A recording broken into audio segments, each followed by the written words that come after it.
It's really helpful to keep in mind a very key distinction at this point. There's a difference between a constructed thing like a car and something that develops like a human being.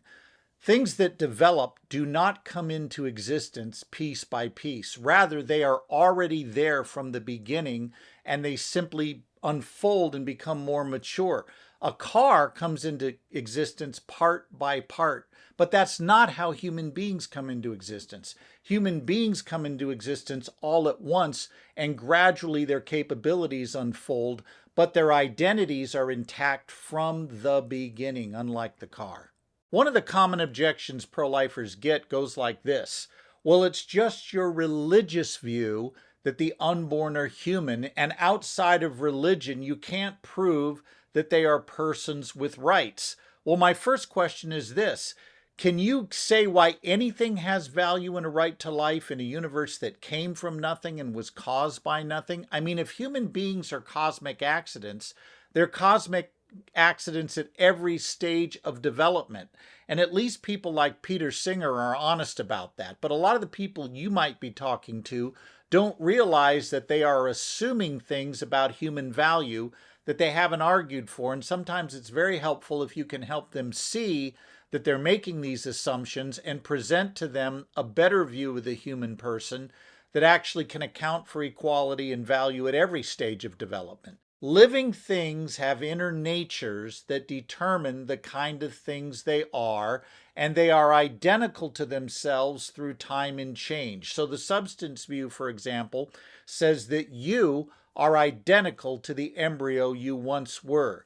You didn't come from an embryo, you once were an embryo, and you are the same being through every stage of development from the beginning of your life until death. You're the same being through all of those changes. So if you are the same being through all of those changes, it follows that if you're intrinsically valuable now, you were intrinsically valuable at every stage of your development, including the embryonic stage. That's the substance view. Living things maintain identity through time and change. Your cat that never learns to meow is still a cat by nature, even though it never functions at its full capacity as a being that can meow. A dog that is missing a leg is still a dog by nature, but it doesn't follow it stops being a dog just because it can't function at the same capacity as other dogs. In the same way, you as an embryo will not have the same immediately exercisable capacities you will have when you're later in life. For example, as an embryo, you're not going to have the immediate capacity to think abstractly, to solve complex problems, to engage in language, to engage in community with other human beings.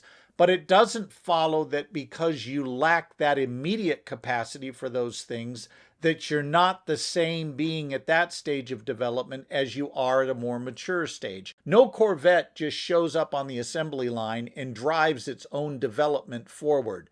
But when you were an embryo, you were already driving your own development. It was your inner nature that was driving your development and growth toward maturity. It wasn't that you're put together part by part by an outside being like the Corvette is. Rather, you emerged and became what you were based on your inner nature. That's the substance view of human persons.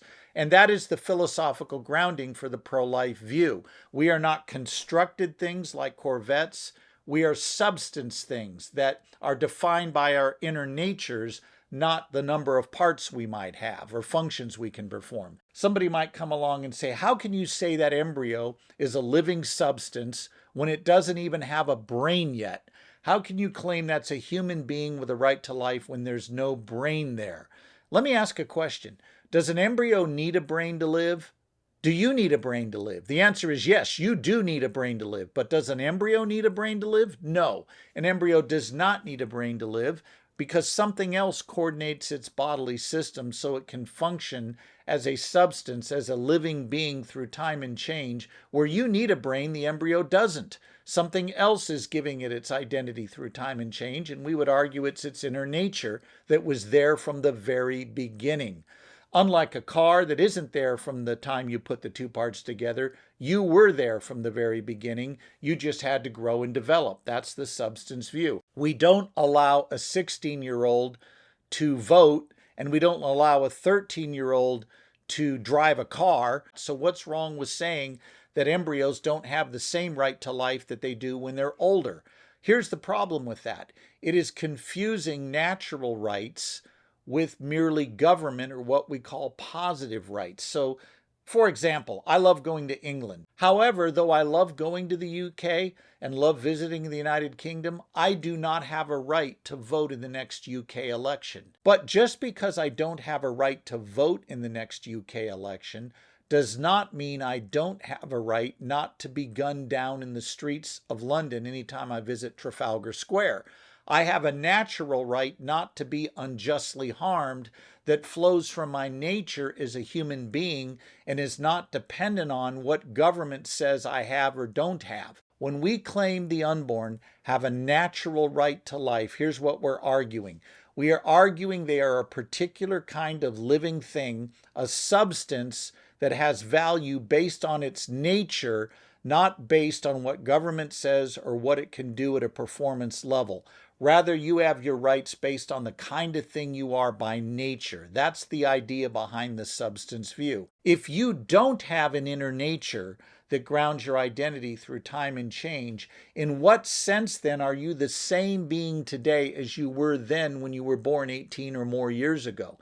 And the answer is, if you don't have an inner nature that grounds your identity through time and change, we really can't say you're the same being, because if all you are is physical and your physical parts have changed over time, you're not the same being today as you were then.